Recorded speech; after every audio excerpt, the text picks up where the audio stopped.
here today at the Boothstown Village Hall. It's a Heritage Day.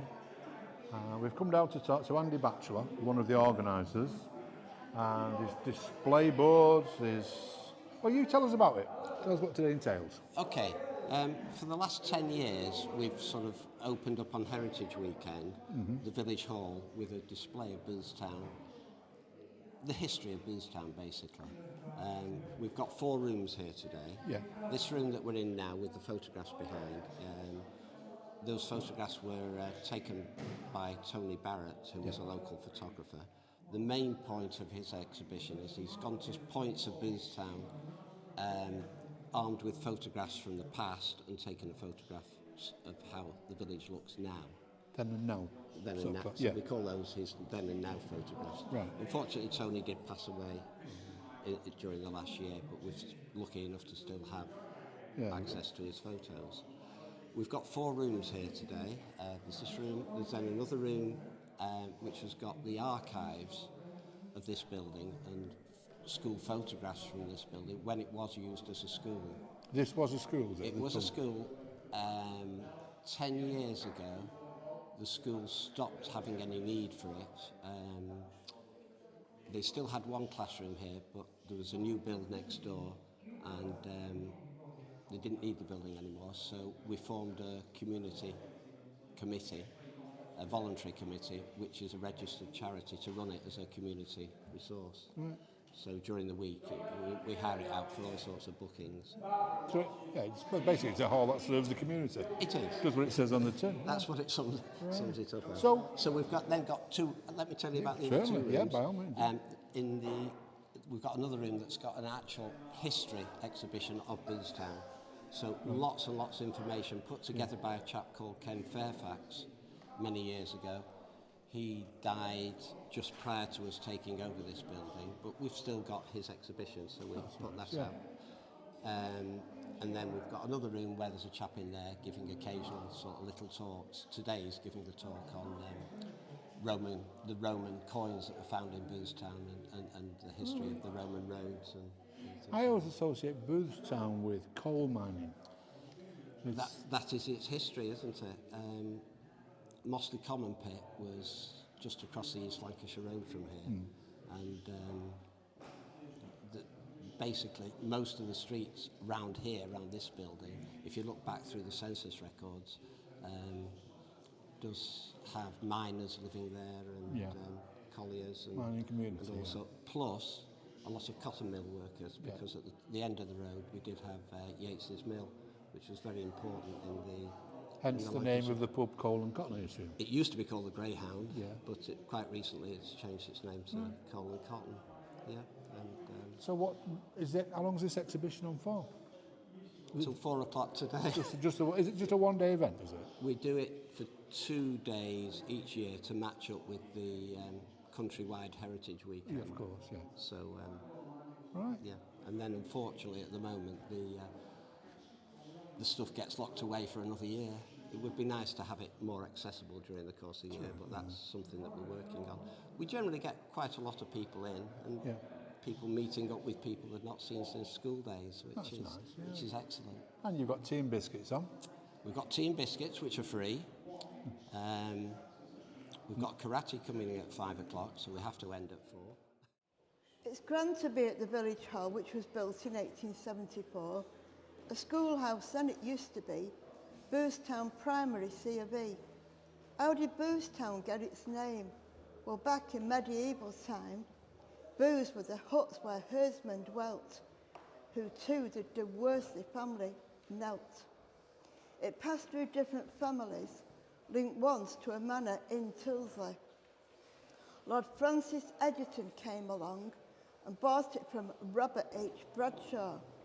I don't know if Buzz Hawkins knows about him or if he's Billy's ancestor.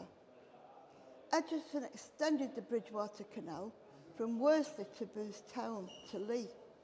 The growth of Boothstown was thus based on coal and cotton, you see. Cook's Meadow Pit was the first built and Mossley Common next. A tramway to transport the goods to the canal, and soon they did erect. Boothstown Mill with 9,000 spindles and cotton was the king, till things began to dwindle and pits began sinking. So here's to the new Boothstown, built on coal and cotton wealth. Good luck to all who live here now, and I wish you all good health. Continuing with our visit to the Boothstown Community Hall, I'm joined by Alex Jannon, a coal miner for 25 years. 25 years, correct, yes. Did you ever work in this area? Yes, in a way. I actually started off at Bradford Colliery on the surface for a few months when I was 15 years of age on leaving school. Then I went to Moseley Common for my underground training, which is in this area. Yep. 13 weeks underground training, then I commenced at Agecroft Colliery. But whilst at Agecroft Colliery, I also worked part-time for the Mines Rescue Service, which was based in Boothstown. Right. You know, the full-time men, well, they lived at the rescue station, but people like me, the part-timers, we would go to the Boothstown Mines Rescue Station for underground training, rescue training, rather, yeah, that kind of thing, yeah. Right. So, yeah. The Canary. Ah, right. I did mention that I work part-time for the Mines Rescue Service. Now, very sadly, I was involved in the last major disaster in the country where 10 men lost their lives following an explosion at Golborne Colliery just outside Wigan. What year was that? 1989. Remember it well, of course. There was a certain number of men in each rescue team. Not everybody had a particular job, you know, as you go in and carrying the stretcher, first aid kit. My job was carrying the Canary. Why we had the Canaries was because they were very sensitive to carbon monoxide, which is always present after an explosion or a fire. The reason that you use canaries is because the very active birds, they dance around a lot in the cage. My job was carrying the Canary. Should the Canary have gone down, we also have this piece of equipment, which is known as the Aldine Reviver. If the Canary went over, plonk it in there, switch the oxygen on, revive the Canary.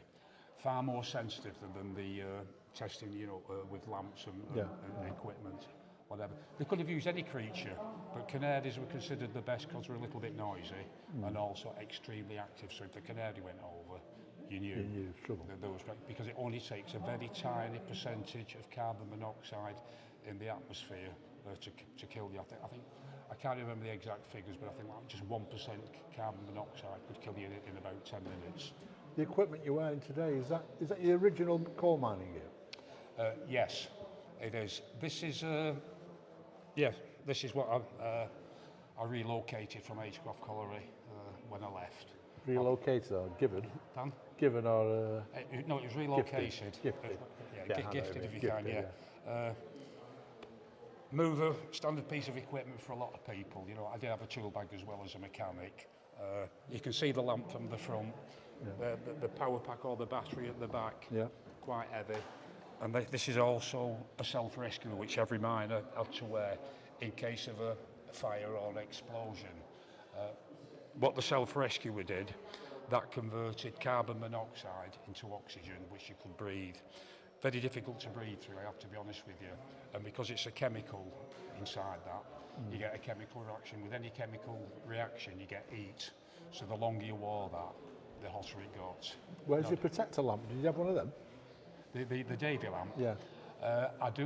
I personally didn't have one as part of my job, but I do have one which was given to me by the NUM when they closed the colliery. Oh, see, the lamps, the helmets, is any significance in the colour coding? Are you green, yellow, white? Yeah.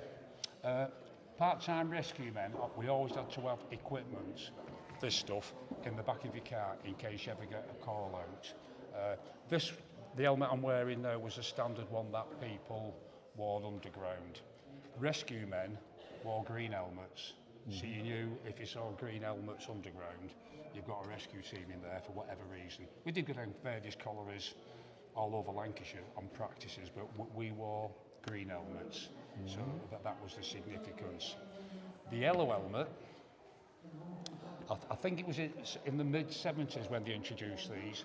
These were for all the young lads when they very first started, you know, the trainees, because obviously you had to be a little bit careful with them, you know, they needed looking after a little bit. And we refer to people wearing these as daffodils. I can't imagine why, but we did. So we had plenty of daffodils growing underground. Do you miss the coal mining days? Yes and no. I don't miss the going underground because it's dirty, dark, dangerous work. I received a few injuries, one where I almost lost my leg, so I don't miss that part of it. As a mechanic, which I was, there was lots of machinery underground and lots of oil, so I think get covered in oil and coal dust together, which is not a very nice mix. Dirty to wash them. Many people, if you'd ask that question to most former miners, they would say, yes, I miss it, I'd go back. What about the camaraderie? I was just going to come on to that. What I do miss is the camaraderie. I miss the men. When they announced the pit was closing, I'd been fancying moving on, but when they announced it was closing, I was devastated. And I think the only time I cried underground was when I'd been out to do a job somewhere. I came back in and it was a good friend of mine was sat there in the local shed, and I just sat down next to him and I just burst into tears. I cried my heart out, and it was because of the men. It wasn't the work I was going to miss, it was the men, the people, the camaraderie. So from that, shortly after the pit shut, myself and a good friend of mine at the time, Alan Crabtree, we organised a couple of reunions at the Miners Club in Pendlebury, which is sadly gone now. It was a very active, good club, but it's gone. A couple of big reunions. We actually had Fred Fielder. Do you know Fred Fielder? Heard of him. You've heard of him, yeah. Quite an average DJ, but he did a reasonable job on the day. Ex-BBC. Yeah. But blew some air into a pair of bagpipes, you know, which was a bit noisy, but you know, we thought let him have his fun. That, yeah. But anyway, but since then, I formed a group. It's basically a Facebook group now, Friends of Agecroft Colliery, open Facebook group, which anybody's. So is that for any ex-miners or anyone who is interested in the history of it? It was initially intended for former miners and the families, which we've got plenty on. Anybody with an interest in mining, even though they've never been down a coal mine. Right. I think it's 1,400 and something members on that at the moment. But we've got members, coal miners from across Europe, Germany, France, Hungary, etc., which is nice, and I'm in their groups as well. Right. Every so often I organise a get-together in Bolton. It's usually about 20, 25 of us come along.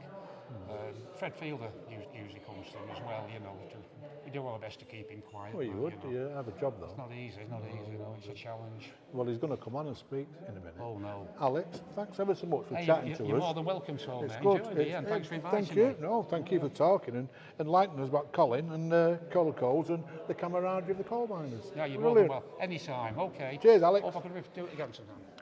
Okay, well, continuing with our tour of Boothstown Village Hall.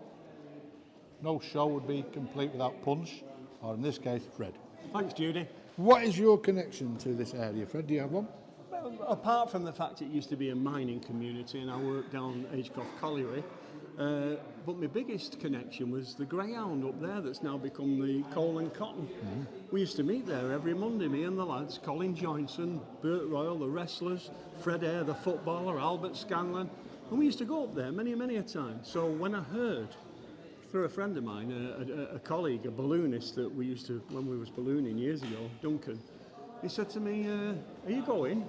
I said, well, I wasn't, but if you're going, I will be. So I came and I've been chatting to him down there for about 10 minutes, and the joy of reminiscing and that all came back, Flinny, and that's basically why I'm here, apart from the fact that Boothstown is a lovely place.